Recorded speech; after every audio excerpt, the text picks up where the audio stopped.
the end of an era in Columbus, as they will be looking for a new general manager for the first time in 11 seasons. We're looking today on Locked On Blue Jackets at Jarmo Kekalainen's career highlights, his lowlights, his midlights, and we try and figure out just how good was Jarmo Kekalainen in Columbus. You're Locked On Blue Jackets, your daily podcast on the Columbus Blue Jackets, part of the Locked On Podcast Network. Your team every day.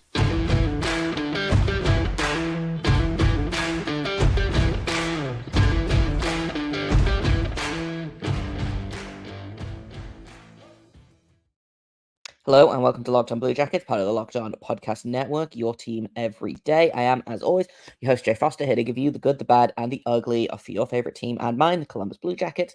Before we get started, I want to thank everyone for making this your first listen of the day every single day. Locked On Blue Jackets is free and available on all podcast platforms and over on YouTube. We are also on Sirius XM, as is the game tomorrow night at 10 p.m. Eastern. Catch every goal of the Jackets' hometown broadcast with SiriusXM on the SXM app. Just search Blue Jackets. So this is not the episode that I was planning to record. I had a whole prospect thing, and I was going to maybe talk a little bit about tomorrow's game against the Sharks. But instead of any of that, we're going to be talking about Jarmo Kekalainen today. Fired yesterday by John Davidson, by the ownership group, in what seemed like a move that has been coming for a long time. Honestly, it comes out that John Davidson was having some health issues, so they didn't want to do anything until he got back. But Mike Priest, who runs the business side of the organization, has been putting together a list of general managers. So now that everyone is back and everyone is healthy, it was time for Kekalainen to go, and it's going to be tough to try and put Jarmo Kekalainen's entire career into, one 28-minute episode. But hey, we will do our best here. We're going to start off with the good of Jarmo Kekalainen's career, because I think there's a lot of, and myself included, I've been guilty of this, of recency bias in terms of what Jarmo Kekalainen has actually done for this team. And I think when you look at his tenure as a whole, there is a lot of good in there. It's just very recently, it feels like there's been more bad than good. So again, it makes sense as to why it was time to move on. By the way, there were only two NHL GMs that were longer tenured than Jarmo Kekalainen, Doug Armstrong in St. Louis and Kevin Cheveldayoff in Winnipeg. Everyone else has been in the job way less long than Jarmo Kekalainen. So he had a good run. And all things come to an end. But I want to talk about the good that Jarmo Kekalainen did for this organization, and I think there's a lot of it. If I'm being honest, there was a lot of good that he did. Let's just start off with one of the broad strokes. He's the winningest GM in Blue Jackets history, and I know that there's only been literally 3 general managers in the organization ever, because again, he was there for so long. Who knows what could have been? Doug MacLean was the first GM, Scott Howson, who got fired halfway through the 2012-2013 season, and then Jarmo Kekalainen, and that's who has been here for the last 11 seasons, or part of 12 seasons, I think, if I'm doing my math correctly. The Blue Jackets were not great to begin with, and then they had, I think, 5 playoff appearances with Kekalainen at the helm, which 5 playoff appearances in 11 seasons doesn't sound great, but if you think about the fact that he was only halfway through this season, and he was only halfway through the first season, so really 9 full seasons, I think, and he made the playoffs 5 times. So I'm going to go ahead and give him the credit for that. 4 straight playoff appearances, including I think it was the 2016-17 season, where the Blue Jackets finished 4th in the NHL, had 104 points, and because the Metropolitan Division was a nightmare, they were 3rd in the Metro, came in as the lower seed against Pittsburgh, and we all know what happened there. So I think I'm gonna give him credit for dragging this team to the playoffs. And when you look at kind of the roster as it is now versus the roster then that that Tortorella inherited basically. His star players were Nick Foligno, who admittedly, I love Nick Foligno. There is no Nick Foligno hate on this podcast. Brandon Dubinsky, Matt Calvert, David Savard, like those were the star players. And now this, so I think he has genuinely, and we'll get into like his lowlights in a bit, but he has left this team better than he found it, by a significant amount. He just spent the last kind of season and a half, I think, not trying to, but kind of accidentally undoing all of the hard work that he'd done. Which is annoying because he did a lot of really great work, I think. We'll see.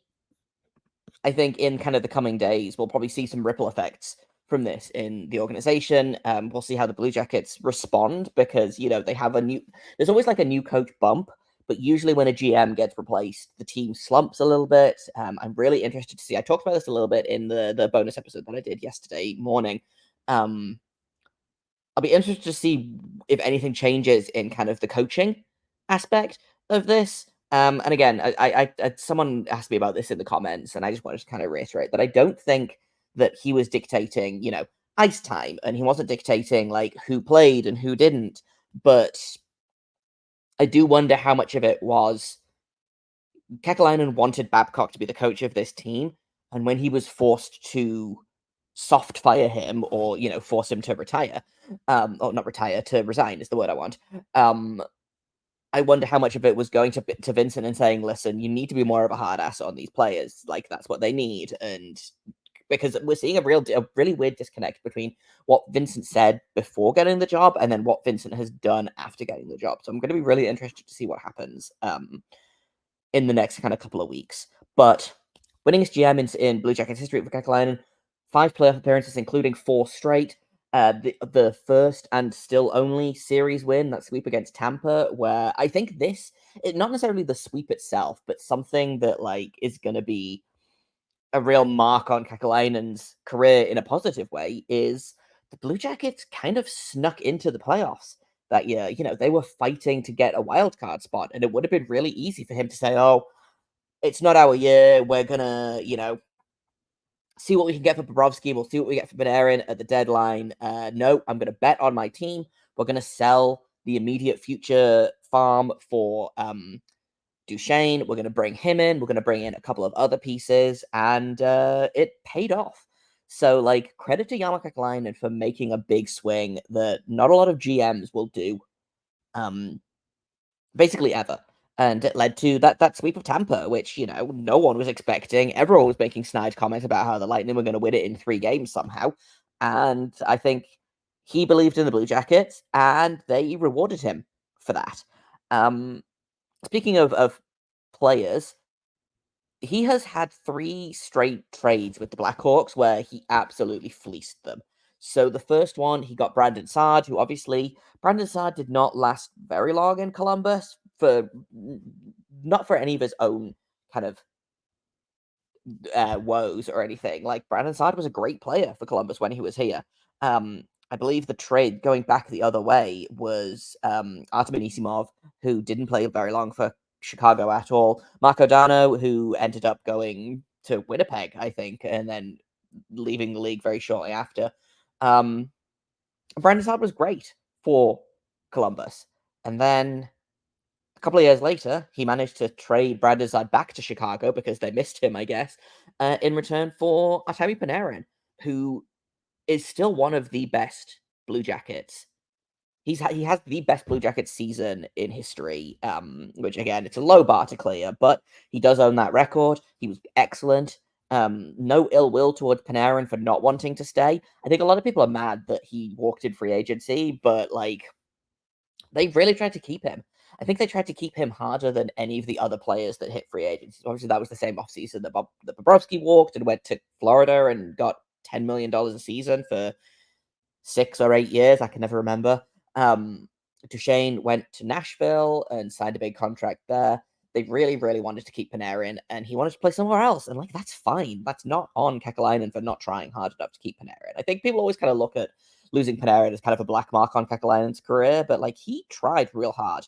So that was the second time they fleeced the Blackhawks. I understand why the Blackhawks did what they did. They wanted someone with a long contract under team control. Brad Hazard had been excellent for the Blackhawks before they were forced to trade him for cap reasons.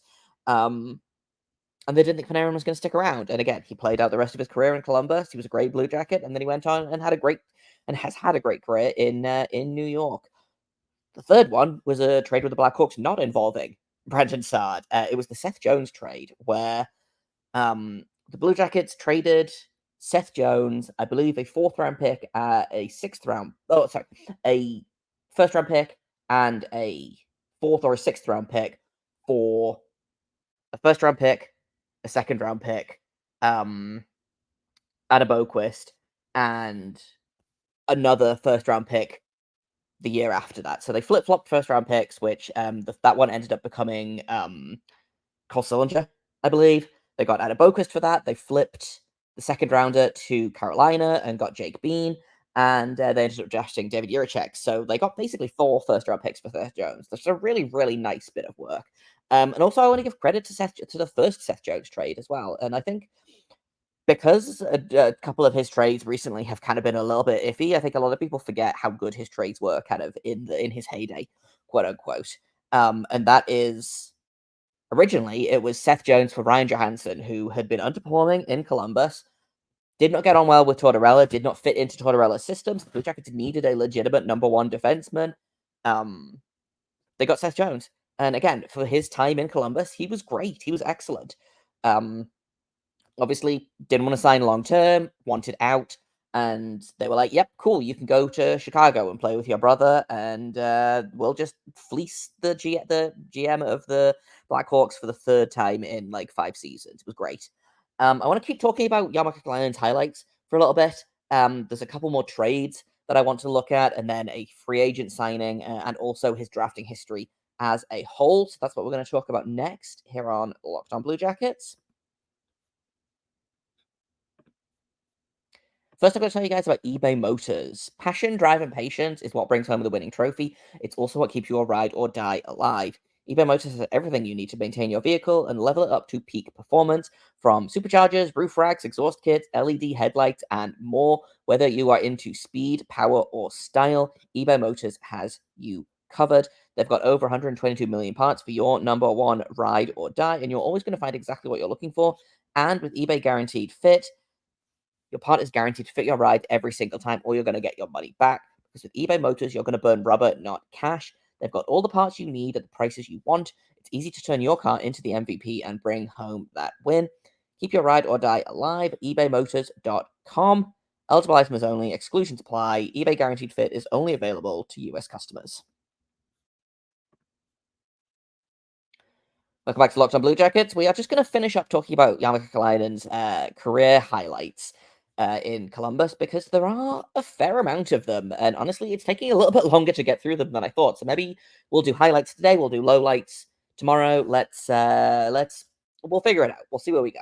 I want to finish talking about his trades because we talked a little bit about the Tampa Bay, the Tampa Bay sweep, and how he bet hard on his team to make the playoffs, and they did.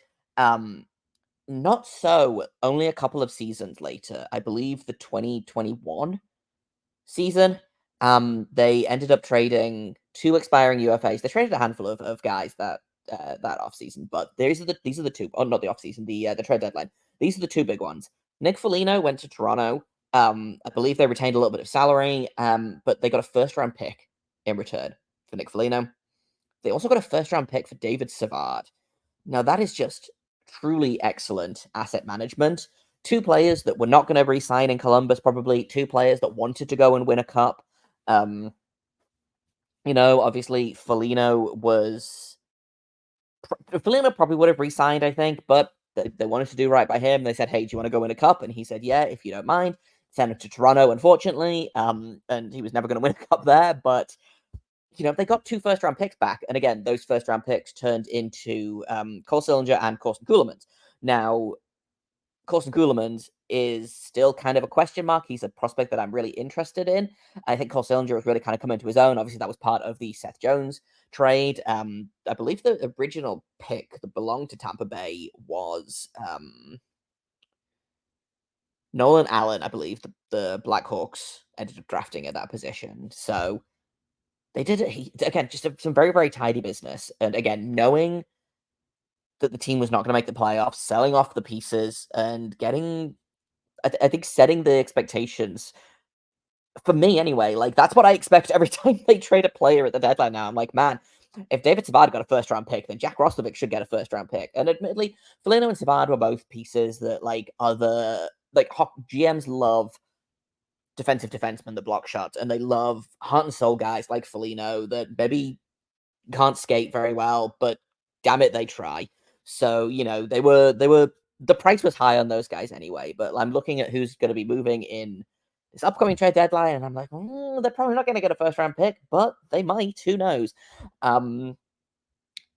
He has some more questionable trades, kind of more recently, and we're going to talk about them in a little bit.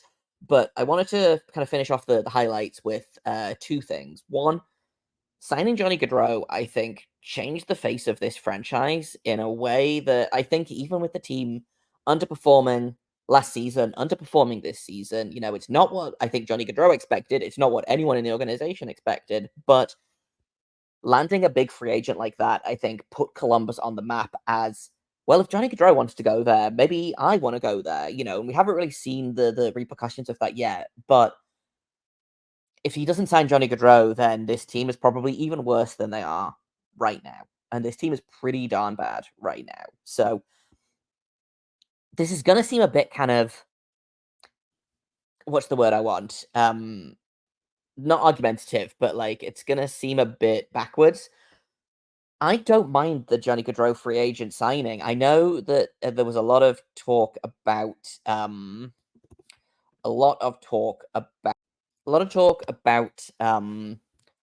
oh, he's trying to fast forward the rebuild. Why did he do that? He should have saved his money and been able to keep Oliver Bjorkstrand, blah, blah, blah, blah, blah.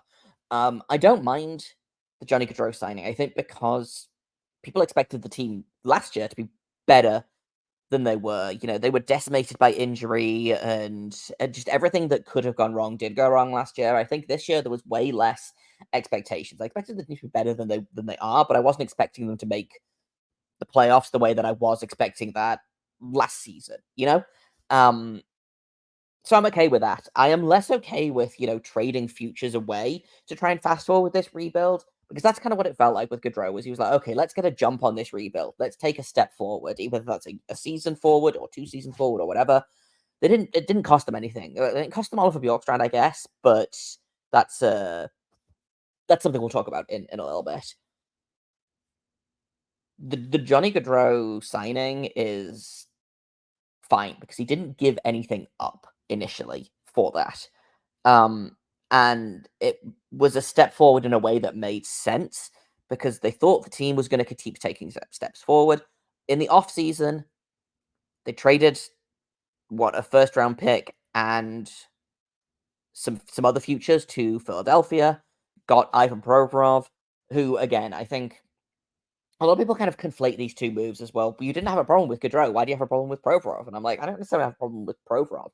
But it didn't make sense to do Provorov and then to also trade for Severson, sign him for 8 seasons when you already have a logjam of defensemen that have, they've spent all season trying to trade them and they haven't been able to. So, like, I don't want to get into the Provorov and the Severson trades right now because we're still kind of talking about the highlights, but this is why Johnny Gaudreau is a highlight to me, because it's a different situation than the Provorov and the Severson trades. I want to finish off talking about his career with drafting. And he's had some misses, but he's had way, way more hits. So let's go ahead and talk about that in just a second here on Locked On Blue Jackets. Our sponsor today is Camino Consulting. How would you like to get to know someone better in an hour than you would in a year? Understanding one another better prevents small misunderstandings from becoming big, ongoing fights. After providing more than 20 years of service to small and mid-sized businesses, helping management groups navigate conflict and onboarding new employees, Camino is offering a digital seminar for families and couples. Did your Valentine's gift of tickets to the game not go over as well as you'd hoped? Get the Couples and Family Online Seminar for 25% off the month of February using the discount code LOCKED ON. Once again, that is discount code LOCKEDON for 25% off for the rest of the month at CaminoConsulting.ca. or mention Locked On when reaching out for a business seminar and receive the first 5 profiles free. Once again, that is discount code Locked On at CaminoConsulting.ca. So I want to finish off by talking about Kekalainen's draft history, because I think this is where he has really shone as a GM. And there's been a couple of misses, I think Kirby Reichel is a notable one. I think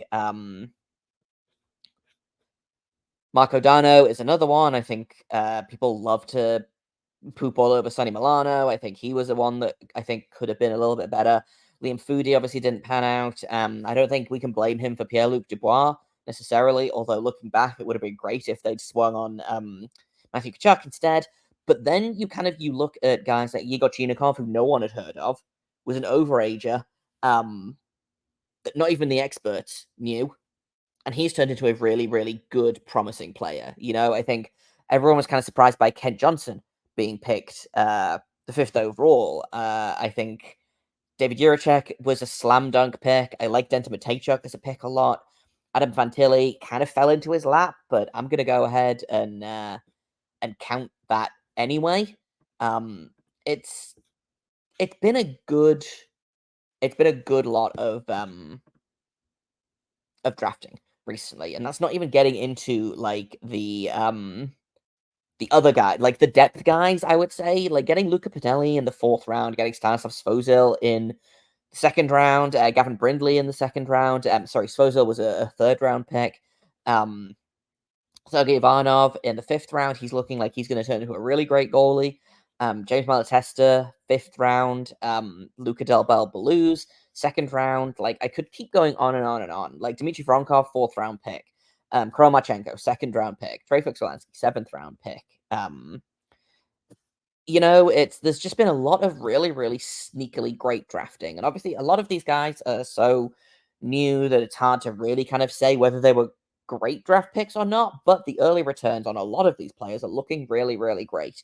And I think that's what the Blue Jackets are going to miss more than anything else that Kekalainen does. I think they're going to miss the drafting, because that was really, really where his strength lay as a GM. Part of that is he built an excellent drafting department. I think Vili Siren had done an excellent job as the European head of scouting. I think we'll see, obviously, in the offseason whether there's significant turnover, whether Jarmo Kekalainen goes somewhere else, whether he takes staff with him, who knows. But that's what I think is going to be really interesting, is not necessarily the trades that are going to happen, not necessarily the contracts that are going to happen. Obviously, there's a lot of RFAs that need to be given a significant amount of money. Kent Johnson is up. Cole Sillinger is up. Igor Chinikov is up. Like, all of these guys need paying. But I think more interesting than that is going to be what happens at the draft this summer. The Blue Jackets are probably going to be drafting in the top 5, maybe in the top 3 if things continue to go south. Which there's some great players there. It's going to be hard to miss if you're drafting in the top 3 to 5 players. But after that, that's what I'm going to be looking at is, okay, they get a second first round pick. Who are they going to target with that? Who are they targeting in the early 2nd round in that kind of that 34 to 36 range, the Gavin Brindley range, for example? What's the draft going to look like? And I think without Kekalainen, I think the draft looks weaker, honestly. Because I think that was genuinely his biggest. I've said this, about 17 times in this segment, but I do genuinely think that his drafting was his biggest strength, and that's what this team is going to miss. Because ultimately, I think Jarmo Kekalainen, he left this team better than he found it. Admittedly, the team that he inherited in 2013 was miserable. Like I said, his star players were Brandon Dubinsky, who just come over from New York, and like 17-year-old Cam Atkinson, or however old he was. Like in the 2013-2014 roster was just god awful. Like, I'm looking at it now. Their leading scorer was Ryan Johansson with 63 points. 2nd place, James Wisniewski. 3rd place, Brandon Dubinsky. Cam Atkinson, Adam Anisimov, Nick Foligno, RJ Amberger, Mark Letestu. Like, these are the names that are that he was working with. So he inherited a truly terrible team. And you look at that roster versus the roster that he's put together now, and there's some misses in this roster. You know, I think we can argue all day about whether Provorov is a good player or a bad player on this team. We can argue about Mazlikin. We can argue about the usefulness of Eric Branson, like Mathieu Olivier. But you look at the pieces that he's added. You look at, Johnny Gaudreau. You look at the young players: Fantilli, Johnson, Sillinger, Voronkov, Marchenko, Chinikov, Boquist, Bean, who's having quite a good season. Borensky, who was a Kekalainen draft pick. And he did a pretty good job building this team. And I do think his fatal flaw was impatience. I don't know whether it was pressure from above or whether it was impatience of his own sort or what, but it really did feel like he could have maybe kept his job a little bit longer had he not been a little bit too impatient, made a few too many moves too soon. And again, the team is kind of in the same place it was 2 seasons ago. And in trying to speed up the rebuild, what he's done is actually kind of press pause on it. So now they've got to start it all over. Not start all over again because they've picked up a lot of really great pieces. But in the 2021 draft, or the 2022 draft, excuse me, the Johnson, the Johnson, Sillinger, Kuhlman's draft, it feels like the team is right back there in terms of how long it's going to be before they start contending. My webcam fell over, it's fine. And it's tough to put that on Kekalainen, but ultimately, like, that's what I'm doing, is I'm putting the it's impatience. That's what it was. Whether it was he felt like his job was in danger, he rushed to try and save it. Obviously didn't work out. And now we'll never know what would have happened if he hadn't made these moves. Would the team have still been bad? Probably, but it would probably have been in slightly better shape than it is right now. I didn't get to any of his lowlights, so I guess that's going to be tomorrow's episode. Again, I wanted to do a preview of the Sharks game, but hey, we're going to just keep talking about Jarmo Kekalainen. I want to talk about the Elvis Mazlikin's contract. I want to talk about the hiring of Mike Babcock. I want to talk a little bit more about the impatience, his refusal to rebuild. I want to talk about some other trades, some other hirings, things like that. That's going to be tomorrow's episode of Locked On Blue Jackets. Thank you for listening to today's episode, making it your first listen of the day every single day. Locked On Blue Jackets is free and available on all podcast platforms. We are on YouTube and we are on SiriusXM. Thank you for listening once again. I've been Jay Foster. You can find me on Twitter at _Jacob Foster, JAKOBFORSTER. You can find the show at LO_Blue Jackets. If you have comments, questions, criticisms, email me at lockedonbluejackets@gmail.com. And until tomorrow, make sure you stay locked on.